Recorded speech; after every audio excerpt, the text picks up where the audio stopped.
Eu nasci e fui criado na cidade de Ouro Preto, no estado de Minas Gerais. Desde criança eu ouço falar muito em fantasmas, assombrações que surgem durante a noite e eu morria de medo. Confesso que eu ficava apavorado toda vez que alguém falava alguma coisa dessa. E na minha casa, como na casa de muitas pessoas, na família de muita gente, sempre tem aqueles mais antigos que gostam de ficar contando histórias do tempo em que viveram situações difíceis e desesperadoras envolvendo fantasmas. E na minha casa tinha a minha avó e também a minha mãe contava muitas histórias assim de quando criança. Ela disse que via vultos andando nos corredores da casa, mexendo nas coisas da cozinha, derrubando objetos. E eu ficava muito apavorado, pedia para elas pararem de contar as histórias, e mais parece que elas faziam aquilo de propósito mesmo para ver o meu desespero. Muito bem, eu fui crescendo e sempre morando na mesma casa, uma casa antiga. Você sabe que a cidade de Ouro Preto é uma cidade do tempo do Império. E a minha casa é muito antiga, eu moro nela até hoje. Uma certa vez eu estava dormindo, eu ouvi barulho no corredor. Tem um corredor grande na frente do quarto onde eu dormia naquela época. Eu ainda era criança. E fiquei ali ouvindo aquela pessoa, ou sei lá o que era, caminhando no corredor na frente da porta do meu quarto. Logo eu ouvia também barulho de como se estivesse puxando alguma coisa. Parece que estava puxando correntes. E estava indo na direção da cozinha. Eu cobria a cabeça, fechava os olhos, mas os meus ouvidos ficavam atentos a todo o ruído que surgia. Depois eu ouvi coisas caindo na cozinha também. Eu fiquei com muita vontade de gritar, chamar a minha mãe, chamar o meu pai, mas eu fiquei com medo que eles dessem risada e me chamassem de medroso, e eu fiquei calado, então fiquei quieto. Só na manhã seguinte, enquanto eu tomava café, eu contei para minha mãe o que eu ouvi. E para minha admiração, eu também fui pego de surpresa quando ela disse que também ouviu as mesmas coisas que eu tinha escutado naquela noite. Ela disse que o vulto passou diante do quarto dela também, caminhando, ela ouviu passos.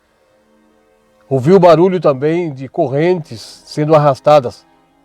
E depois os ruídos que foram produzidos lá na cozinha. Muito bem, o tempo foi passando e nunca mais eu tive uma experiência igual àquela. Foi difícil para eu me acostumar a dormir sozinho naquele quarto novamente. Eu sempre dormia com a minha lamparina acesa, de medo que surgisse alguém ali. Eu nem imaginava que a luz da lamparina não iria impedir que um vulto surgisse ali no meu quarto, ou passasse diante do meu corredor novamente. Mas se eu apagasse aquela pequena luz da lamparina, eu não conseguiria pegar no sono. Eu não ia conseguir jamais pegar no sono se não tivesse alguém ali do meu lado, perto de mim. Alguns anos mais tarde, eu já era adulto e eu ouvi a mesma coisa acontecendo diante da porta do meu quarto. Ah, mas dessa vez eu fui um pouco mais valente. Eu gritei: "Quem está aí? Quem está passando aí?" Ninguém respondia. Eu achei que era o meu pai ou a minha mãe que passou por ali. E eles ficaram calados quando eu perguntei e não responderam quando eu quis saber quem estava na frente da porta do meu quarto. E então aquela coisa continuava caminhando e novamente surgiu barulhos de correntes sendo arrastadas mais uma vez. Daí eu me lembrei da época que eu era criança, que eu passei pela mesma situação. Mas dessa vez, eu tinha perto da minha cama, naquela época, não tenho mais, mas naquela época eu tinha uma espingarda de carregar pela boca. E ela estava com carga. Eu levantei bem devagar, peguei a minha espingarda, coloquei a espoleta e saí caminhando bem cuidadosamente. Então eu abri a porta e saí até o corredor. Estava muito escuro. Pensando, eu vou pegar essa pessoa. Se for algum ladrão, ele vai se arrepender de ter entrado aqui na minha casa e principalmente de ter me praticado um susto desde a época de criança. E hoje, novamente, está acontecendo a mesma coisa. Fui caminhando bem devagar até a cozinha.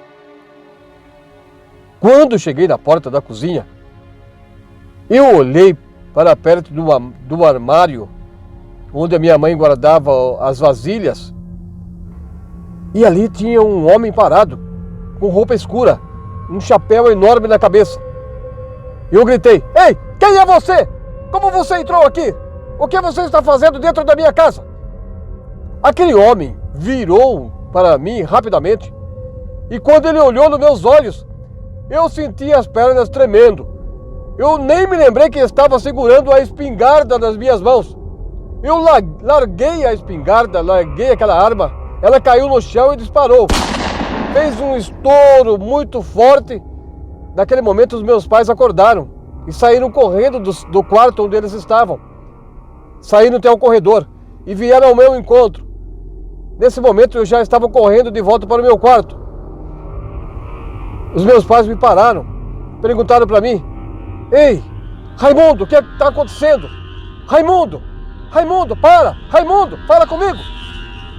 Eu não conseguia saber que era meu pai que estava gritando, segurando os meus braços, chamando meu nome.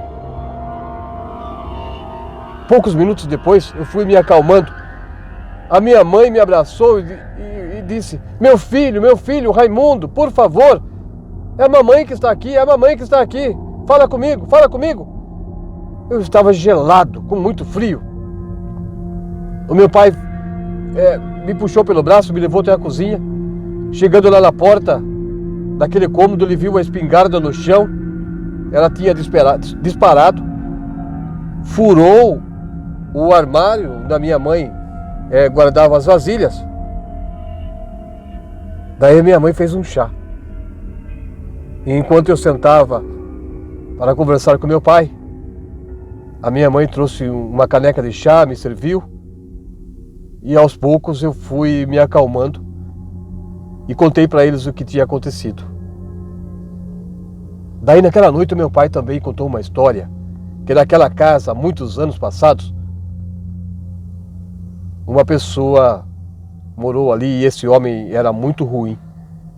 Ele castigava os seus escravos.